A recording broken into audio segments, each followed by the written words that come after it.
Okay. Hi everyone, hope that you can hear me well. So, dear compañeras y compañeros, brothers, sisters, and siblings, I thank you for giving me the opportunity today to be here with you, where indifference is not tolerated. It is indeed indifference that now reigns in this world of money, imperialist business, and apathy. It is this indifference dictated by privilege, which all of us here also have, that afflicts us. Apart from the association, parties, alliance we represent here, and a few other groups around the world that share similar ideals, there is just selfishness within populations. The desire to profit from others' suffering outweighs the sense of solidarity.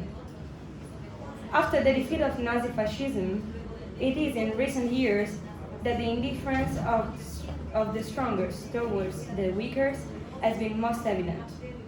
The entire population were left alone during the COVID-19 pandemic that began in 2019, when economically disadvantaged countries were isolated and left without sufficient medicines, vaccines, and healthcare products. Even vaccine patents were not shared, creating a dependency that led to crises that have yet to be fully resolved today.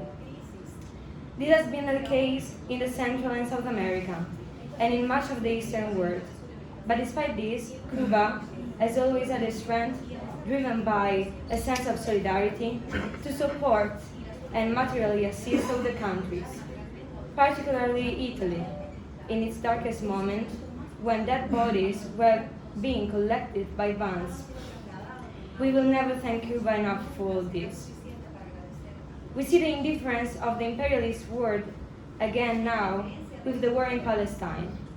Despite the situation began serious and precarious from about 70 years, the widespread selfishness in governments around the world has never led to the need to put a stop to crimes against humanity, and the Palestinians have never had peace. For 70 years, civilians have been arrested, kidnapped, tortured, and killed.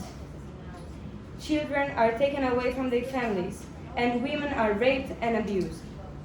All of this happens in the silence of the powerful authorities. We can see the superficiality of interest, even on gender gap and linked issues.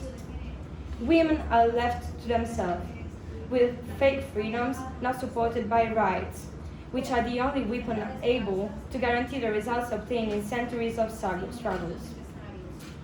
Salaries continue to be significantly lower than their male counterparts.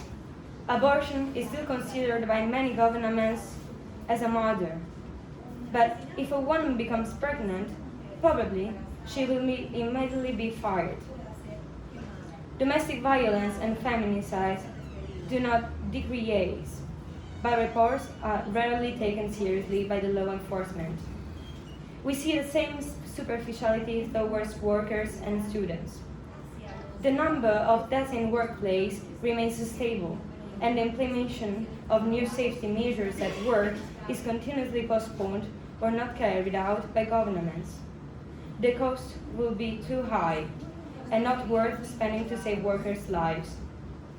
As for students, especially following the epidemic, cases of depression, especially related to the school environment, have increased drastically, making episodes of suicide more frequent. Not to mention eating disorders, such as anorexia, bulimia, and binge eating.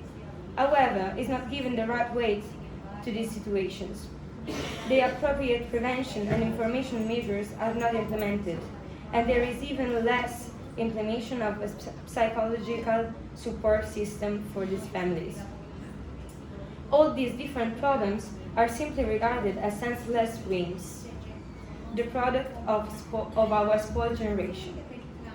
However, do not believe that you are absolved. The indifference that I have spoken of so far, presented especially in governments and imperialist countries, is also vivid among us.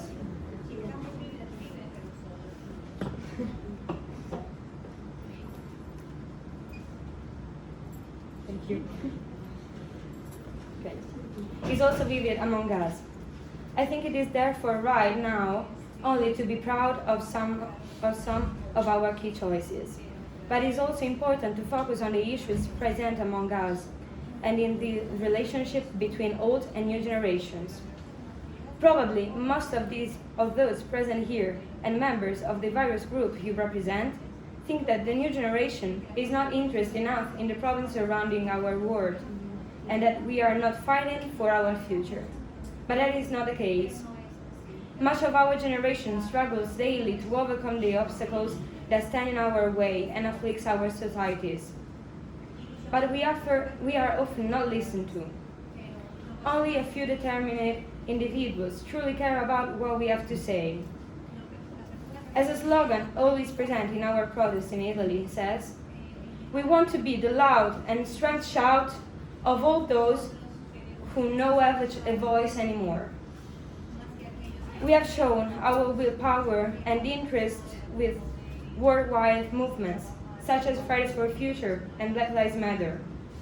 It's shown every year by the young boys and girls who participate in the various solidarity brigades for Cuba, demonstrating the idea of fighting against the embargo and the blockade. And we demonstrate every day with our commitment to Palestine. Promptly, however, we are not taken seriously. We are reported, legally persecuted, arrested and beaten by police forces. The news is shared for one day, and then everyone forgets, because there is no one to support us except ourselves. That's why we need you. We need your advices, your strength, and above all, your experience. We care about Cuba and all military territories. We care about ongoing wars, including civil ones. We care about women, children and their education, workers and mental health, and about those in need of assistance through public services. We stand up with you, but please stand up with us. Only together we can work at our best. Let's resist together against indifference. Thank you for your attention. Thank you to the translators. Thank you to my comrade that made a video that is shown there. Viva la resistencia! Viva la unidad!